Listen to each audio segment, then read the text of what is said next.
अस्सलाम वालेकुम नाज़रीन, मैं हूं लंदन से अमजद चौधरी। आज हम दो तीन स्टोरीज पे बात करेंगे। एक तो हम आपको बताएंगे कि लंदन प्लान जो है उसको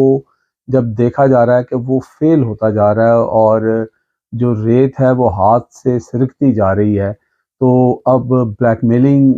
का जो है एक सिलसिला चल गया है और धमकियों का एक सिलसिला चल गया है, उसके ऊपर हम बात करेंगे। उसके अलावा हम आपको बताएंगे कि जो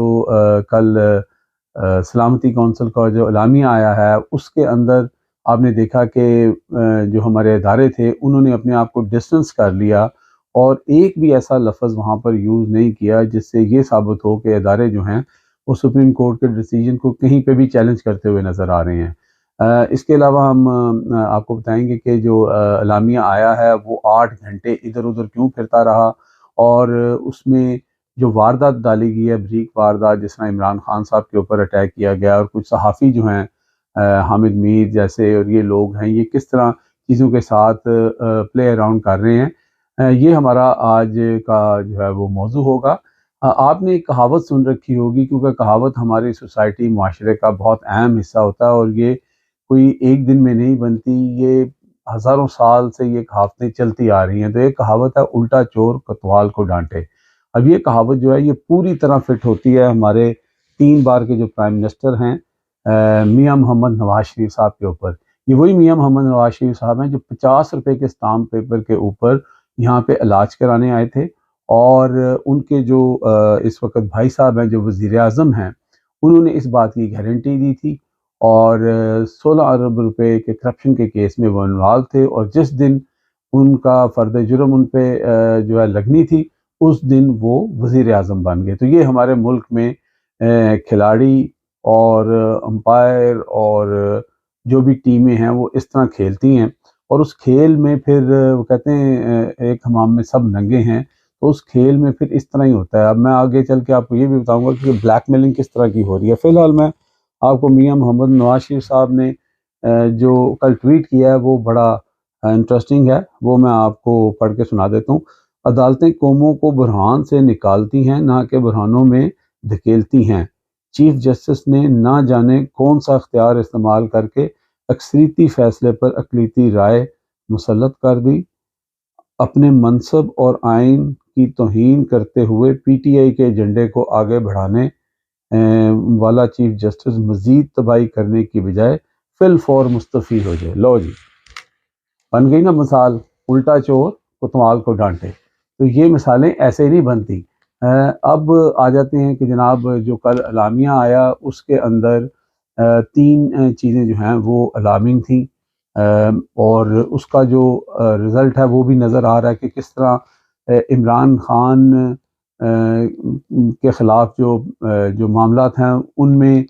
तेज़ी ही तेज़ी है, वहाँ पे कमी नहीं आ रही। उनके अली अमीन गंडापुर साहब को जो गिरफ़्तार किया गया ज़मानतों के बावजूद, वो आपके सामने है। इमरान खान साहब के ऊपर बगावत का पर्चा, जो कि लाहौर हाई कोर्ट बगावत के पर्चे को रिजेक्ट कर चुकी है कि बगावत का पर्चा हो ही नहीं सकता इस शेख के तहत, लेकिन फिर भी कर लिया गया। तो अब ये लेकिन बज़ाहिर जो आपकी इस वक्त अदारे हैं वो अपना डिस्टेंस शो कर रहे हैं और लेकिन फिर ये पर्चे कौन करवा रहा है? क्या अदारों के कंधे पे रख के बंदूक चलाने की कोशिश की जा रही है? ये खैर आपको पीर तक पता लग जाएगा। अगर तो इसमें ज़मानत हो जाती है तो फिर पता लग जाएगा कि ये गेम जो है गवर्नमेंट की तरफ से डाली गई है, वरना फिर ये वही लोग हैं जो इससे पहले 143 पर्चे तो कर चुके थे, तो 144 हो गए। तो ये चीज़ें जो हैं साथ-साथ चल रही हैं, लेकिन जो दूसरी गेम इसमें जो डाली गई है वो बड़ी गेम है और वो ये डाली गई है कि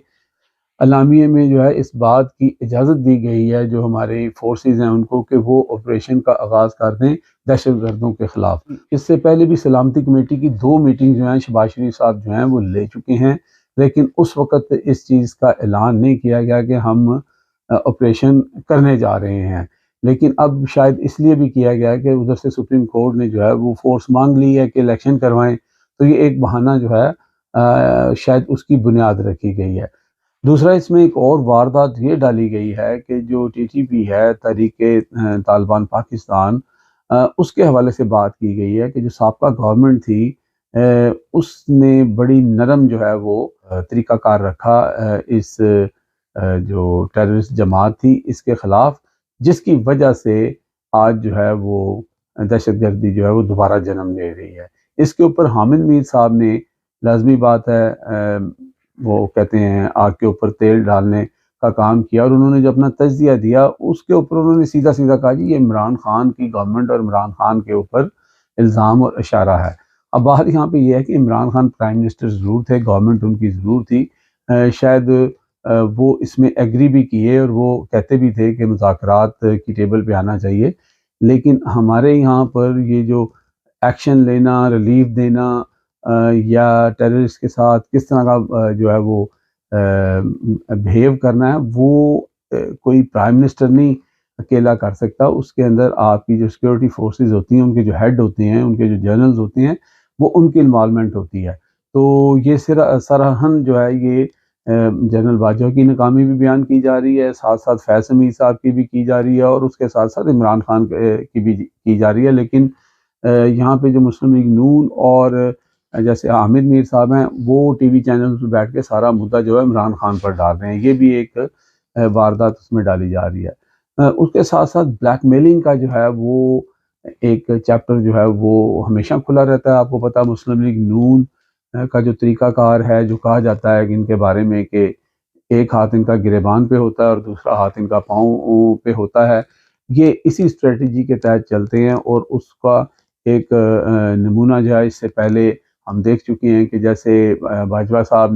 کے ساتھ جو ڈیل ہوئی تھی شہباز شریف صاحب کی ایکسٹینشن کی، وہ شہباز شریف صاحب کو ہی پتہ تھی، لیکن بیچ میں نواز شریف اور مریم صاحبہ جو تھے وہ چاہتے تھے کہ موجودہ جو آرمی چیف ہیں عاصم منیر صاحب، ان کو لایا جائے۔ تو باجوہ صاحب کو عین موقع کے اوپر ان کی جو ایف بی آر کی جو رپورٹس تھی وہ آنن فانن لیک ہوئی، جرنلسٹ تک پہنچی، اور پھر ان کی جائیدادیں سامنے آ گئیں اور وہ بیک فٹ پہ چلے گئے، اور اسی وقت آ جاتا ہے کہ دو جرنلسٹ ہیں انہوں نے اس کے اوپر جو ہے وہ ولاگ بھی کیا ہے کہ اسی وقت جو ہے وہ تقریباً اکتوبر 2022 میں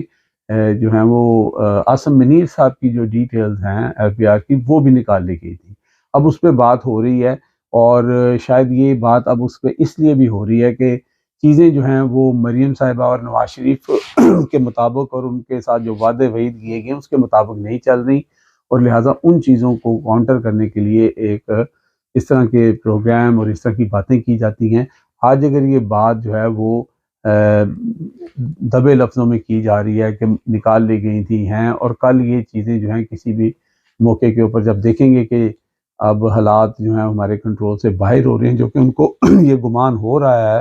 کہ اس وقت عاصم منیر صاحب جو ہیں وہ 100% اس طرح شاید ان کے ساتھ نہیں کھڑے ہیں۔ کل کے اعلامیے کے اندر نواز شریف اور مریم صاحبہ چاہتے تھے کہ ایک سائڈ پہ ہو کر یا ایک سائڈ لے کر بات کی جائے، اور جو ہمارے ادارے ہیں وہ بھی اس کے اوپر اپنا انپٹ دیں اور کچھ نہ کچھ جو ہے وہ سپریم کورٹ کا جو ڈیسیجن آیا اس کے بارے میں کہہ دیں، لیکن اوبیسلی ایسا پہلے کبھی نہیں ہوا، اور ادارہ جو ہے وہ بہت سارے لوگوں سے مل کے بنتا ہے، اور اس وقت جو پاکستان کی افواج کا جو ادارہ ہے اس کے اندر آلریڈی بہت زیادہ جو ہے وہ معاملات چل رہے ہیں، جس کے باجوہ صاحب کی وجہ سے جو معاملات ہوئے تھے ابھی وہ کلیئر نہیں ہوئے ہیں، اور اس کے ساتھ مزید اس طرح کی چیزیں جو ہیں وہ ادارہ افورڈ نہیں کر سکتا تھا۔ تو اس لیے پھر یہ باتیں سامنے آ رہی ہیں کہ جناب ایف بی آر سے ریکارڈ چوری ہو گیا، یہ ہو گیا، وہ ہو گیا، یعنی کہ بات یہ ہے کہ میں ہی چوری کروں اور میں ہی بعد میں شور مچا دوں کہ چور چور چور، اور وہ چیزیں جو ہیں وہ شائع بھی کر دوں۔ آپ میری بات سمجھ گئے ہوں گے۔ اب تک کے لیے اتنا ہی، اپنا خیال رکھیں، ٹیک کیئر، اللہ حافظ، پاکستان زندہ باد۔